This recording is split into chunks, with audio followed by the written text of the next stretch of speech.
লুঙ্গি হচ্ছে বাঙালি সভ্যতার একটা কালচার, এটা হাজার বছরের একটা ঐতিহ্য আমি মনে করি। নো, এটাকেও নতুন কিছু ভাববা না, এটা আমাদের বাপ দাদারা পড়েছে। সো শুধুই বাসায় পড়বো, বাসার বাইরে আমি পড়লে পরে আমার জন্য এটা ভণ্ডামি হয়ে যাবে, এটা কিন্তু ভাবাটা ঠিক না। ক্যাজুয়াল মুহূর্তে আমার কাছে মনে হচ্ছে এটা পরে আসবো, দ্যাটস ইট। এটাকে আমি অনেক পজিটিভলি নেই, এটা কোনো গেট আপ টেট আপের কোনো কিছু না। 90-তে আমরা যারা আসছি, বিশেষ করে হরমেশা, কিন্তু যারা সিনিয়র ছিলেন, জসিম ভাই, রাজ্জাক আঙ্কেল, আলমগীর সাহেব, ফারুক ভাই, সবাই তো এরকম একটা ট্রেন্ড কিন্তু তখন থেকেই কিন্তু চালু ছিল। সেটা যেন কোথায় যেন কালের গভীরে হারিয়ে গেল। তো আমি আর ইকবাল যখন নাকি কথা বলছিলাম, দুই ফ্রেন্ড একসাথে, তখন ইকবাল বললো যে এরকম কিছু করলে এরকম হয়। আগে দেখেন, চিত্রালিতে নিউজ আসতো, ইত্তেফাকে নিউজ আসতো, লাস্ট অব দি প্রথম আলোতেও কিন্তু নিউজ এসছে, সেটা কিন্তু এখন আর নাই।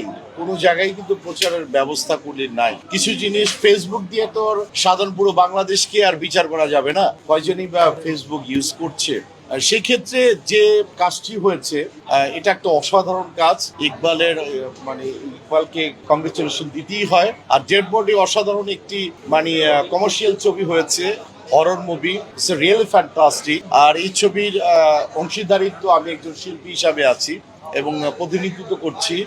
আর মনে পড়লো দেখে কিন্তু আমি কথাটা বললাম, কারণ এই ট্রেনটা আজকে প্রায় 20 বছর পরে আমি নতুন ভাবে দেখলাম, এবং আজকে আমি খুঁজে পেলাম 90s কে। তো সো আগে যেরকম ট্রাককে ট্রাক, তখন হুন্ডা কম ছিল, অন্যান্য ব্যবস্থা যেরকম বেবি ট্যাক্সি ছিল, ওগুলি দিয়ে কিন্তু প্রচার হতো। আর বিভিন্ন ক্ষেত্রে কিন্তু প্রচার, সুন্দর সুন্দর প্রচার হতো।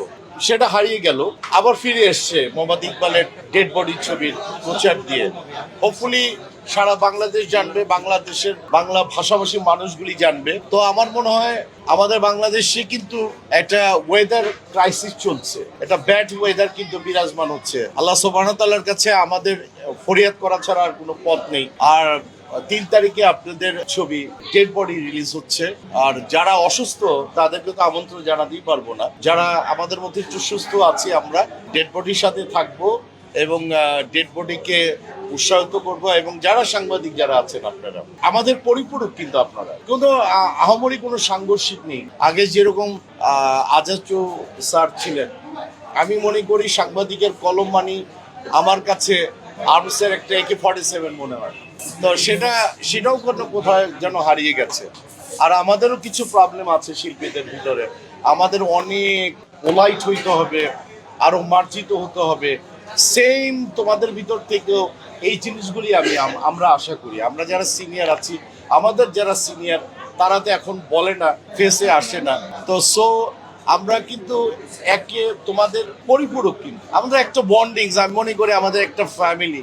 এই ফ্যামিলি নিয়েই কিন্তু আমার মনে হয় যতটুকু নেগেটিভ আসা উচিত, তাকে ওইটাকে একটু কম করে দর্শকদের মাঝে যেন আলোকিত করতে পারি। ইকবালদের মতো আরো কিছু আসুক, ছবি বানাক, প্রতিটা ছবি হিট হোক, বাম্পার হিট হোক, প্রতিটা ক্ষেত্রে প্রতিটা জায়গায় যেন সিনেমা হল হোক, কিন্তু সেটা অবশ্যই স্বাধীনতার মধ্যে। আর আমাদের কালচারকে, আমাদের কৃষ্টিকে আমাদেরই ভালোবাসতে হবে। আর আমি অলওয়েজ কিন্তু একটা জিনিস প্রতিবাদ করি, ভিনদেশি ছবি, ইংলিশ ছাড়া, ইংলিশ হচ্ছে একটা ইন্টারন্যাশনাল ল্যাঙ্গুয়েজ, কিন্তু উর্দু ভাষাভাষী, হিন্দি ভাষাভাষীর ছবিগুলি কিন্তু, এগুলি কিন্তু আমার মনে হয় বর্জন করা উচিত। ঈদে ছিল কিছু ছবি ক্ষতিগ্রস্ত হয়েছে, কোনো ছবি কিন্তু আহামরি ভাবে বাম্পার হিট হয়নি, এটাই আমাদের ব্যাড লাক। কিন্তু গত ঈদে কিন্তু হয়েছিল। সো এই কম্পিটিশনটা যেন না করে যদি 4টা-5টা ছবি রিলিজ করা যায়, সেটাকে মনে করেই কিন্তু অনন্ত জলিল, আমি ইকবালকে পরামর্শ দিলাম যে না, তুমি ঈদের পরে আসো। তো আজকে অনেকগুলি সিনেমা হল কিন্তু টার্গেট করে কথা বলতে পারছে এবং দেখাতে পারবে, একটা সময় কিন্তু এটা পারবে না।